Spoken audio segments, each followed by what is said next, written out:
Hi friends, happy Friday. Welcome back to our read aloud, mini lesson for today. Today for our mini lesson, we are going to work on remembering what story elements are, and we're also going to identify the characters in some of the riddles that showed up in our book of the enormous watermelon. So first let's go over our 4 parts of our story element. Everybody show me the number 4. Cuatro, that means 4 in Spanish. All right, so there are 4 parts of a story that make the story exciting and fun. That's what we call our story elements. Everybody show me the number 1. And let's say characters.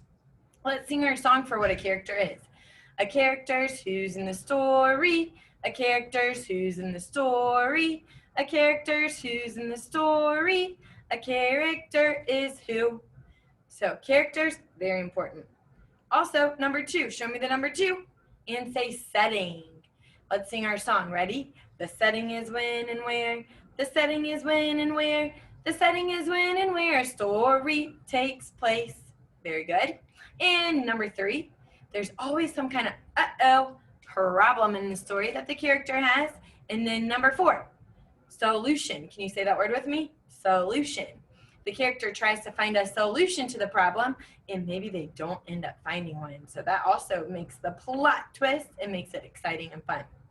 So today we're going to take a look at some characters that we saw in our book. The characters in our book, The Enormous Watermelon, are from common, what we call riddles.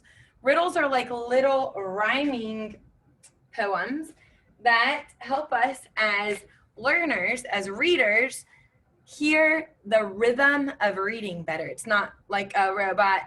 Riddles help us to read fluently, what we practice during our Reader's Theater Week.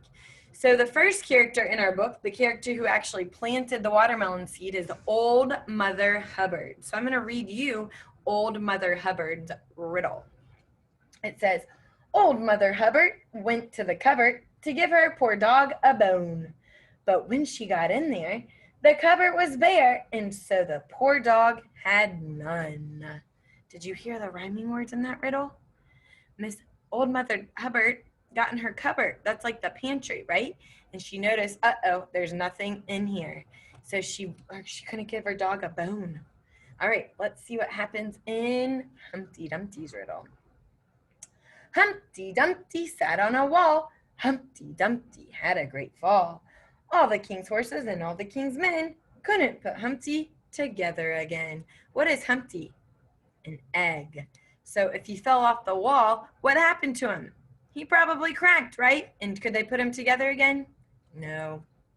Here's our next character that we see in our book, Little Miss Muffet.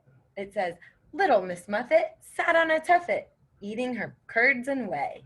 Along came a spider, who sat down beside her and frightened Miss Muffet away. So Little Miss Muffet sat on a tuffet. A tuffet is like a little chair. And she was eating her curds and whey, like oatmeal or grits.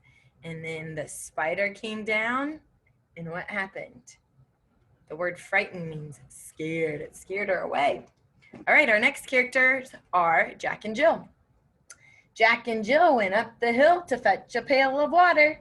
Jack fell down and broke his crown, and Jill came tumbling after. Very good. So Jack and Jill went up that hill to get what? Some water. But what happened? They fell and tumbled down. Good. And the last character that we're going to look at, I don't have one for Wee Willie Winky, but this is one of the characters that was in our book, Jack be nimble. Jack be nimble, Jack be quick, Jack jump over the candlestick. That's just a short little rhyme. And he's another character. So we have Old Mother Hubbard, Humpty Dumpty, Little Miss Muffet, Jack and Jill, and Jack be nimble. So those are the characters that we saw. Just wanted to show you that for our last day of our mini lesson so that you guys had some schema to build on to add to your toolbox of information in your brains so that you can make connections to our book that we read. Next week, we'll do our Reader's Theater Week where we practice reading fluently as readers, not sounding like robots. Very good. Stay tuned for your secret password. All right, guys, are you ready for our secret password? I'm glad I put these on because the sun's coming out. Okay.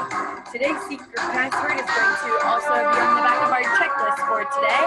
And our shape is a four-sided shape. It's a four-sided shape with four equal sides. We call that a square. SpongeBob SquarePants. Let's draw a square. 1, 2, 3, 4. Four-sided shape, square. Our other part of our secret password is the word get. Our popcorn sight word get. Get.